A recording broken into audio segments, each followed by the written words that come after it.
तुर्की के बीच रिश्ते तब से खराब हुए जब से वो दुश्मन देश पाकिस्तान का समर्थन करने लगा, और वो भी एक बार नहीं बल्कि बार बार।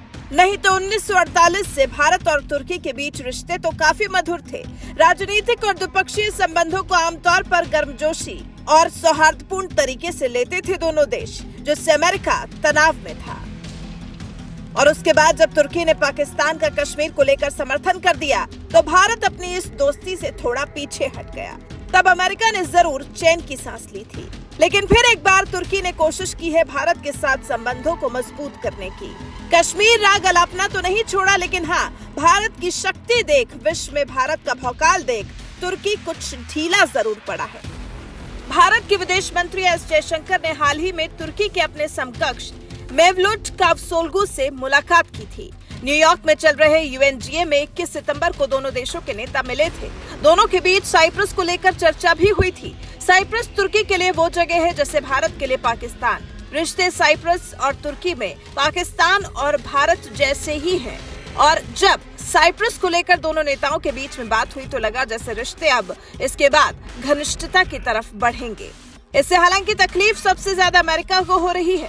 अमेरिका को चिंता यह है कि दो प्रभावी शक्तियों ने अगर अंतर्राष्ट्रीय व्यवस्था में बहुध्रुवीयता को बढ़ावा देने वाली विदेशी नीतियों को आगे बढ़ाया तो फिर अमेरिका के पद को खतरा हो जाएगा। वो नंबर 1 नहीं रह पाएगा। अमेरिका के पास जो सबसे शक्तिशाली देश होने का तमगा है वो उससे छिन जाएगा। अब भाई ये डर तो लाजमी है ही। जिस गर्मजोशी के साथ एर्दोगन और पीएम मोदी की मुलाकात हुई उससे अमेरिका घबरा गया है। और फिर पुतिन से भी तो पीएम मोदी ने एक दोस्त की तरह ही मुलाकात की थी। समरकंद में एर्दोगन पुतिन और मोदी पुतिन की तस्वीरों से चिंता में कहीं खो गया है अमेरिका। वो समझ नहीं पा रहा कि आखिर करें तो करें क्या।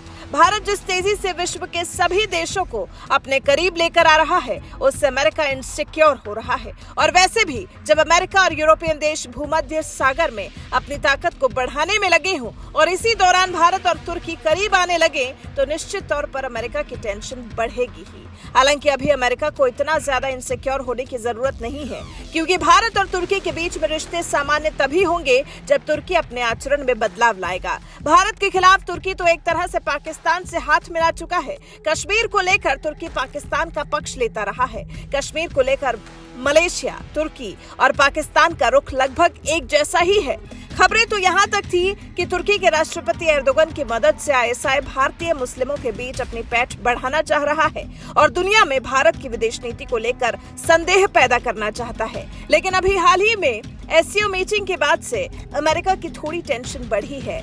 हालांकि अभी संबंध इतने घनिष्ठ नहीं हुए भारत के तुर्की से कि अमेरिका अपना सिर पकड़ ले। बाकी आगे देखते हैं। अगर कश्मीर को लेकर तुर्की अपना रुख बदलता है तभी संभव हो पाएगा कि भारत तुर्की के नजदीक जाएगा, नहीं तो नहीं। वैसे अमेरिका के मन में तुर्की को लेकर आए इस असुरक्षा के भाव पर आपका क्या कुछ कहना है? अपनी राय हमें कमेंट कर जरूर बताएं।